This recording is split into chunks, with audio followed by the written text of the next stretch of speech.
据传，在运送美国援助乌克兰的集束弹药的时候就化妆成了运化肥的列车，可是，一进入乌克兰呢，就被俄军的导弹给炸了。这爆炸持续了4个多小时之久，上万发的炮弹就这么泡汤了。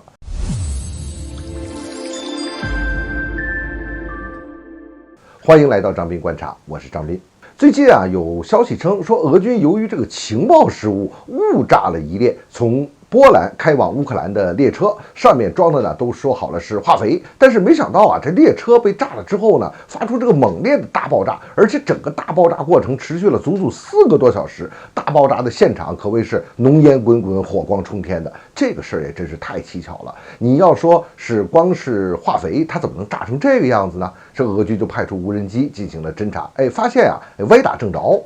这辆列车上装的那不只是化肥，而是从北约刚刚从波兰运过来的美国援助过来这个集束炸弹，说这个数量惊人，足足有5吨，1万多发。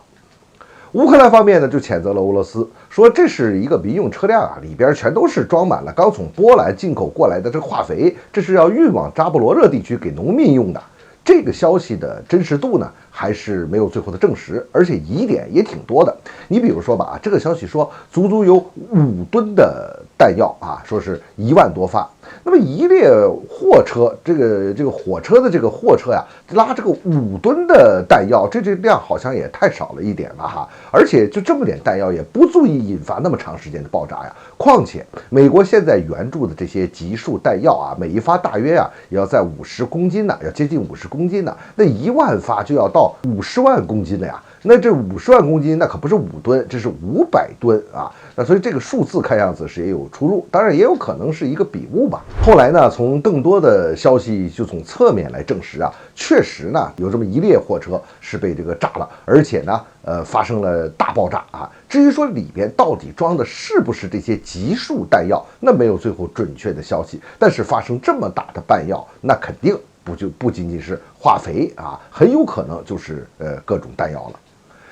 目前美国援助乌克兰的这些集束弹药就是155毫米的这个炮射的 M864 集束榴弹炮弹，它实际上就是一个大炮弹一发炮弹里边有64个小的子弹药，就是 M42 型那种子弹药，它这个杀伤力还是很强的。但是这个集束弹药它有一个大问题，就是你每一次打出去之后，这里边所有的集束弹药它不一定每一个都爆炸，经常会出现10%，甚至最高能达到30%的子弹药，它最后它没炸，它就散落在这个田野了那么战后就会给民众带来非常巨大的潜在危险。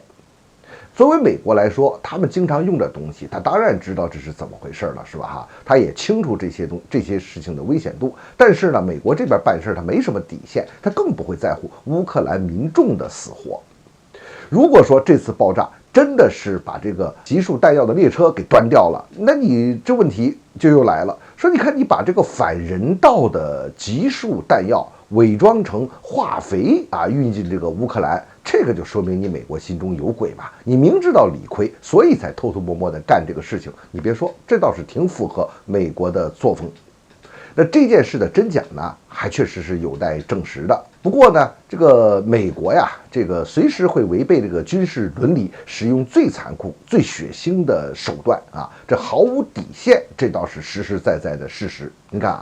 美国研制生化武器最早的首先使用这个原子弹，使用核武器，在越南战场上又使用化学武器可谓是劣迹斑斑。所以呢，对美国是要有足够的警惕，他们一次又一次的去刷新底线，那其实就是没有底线。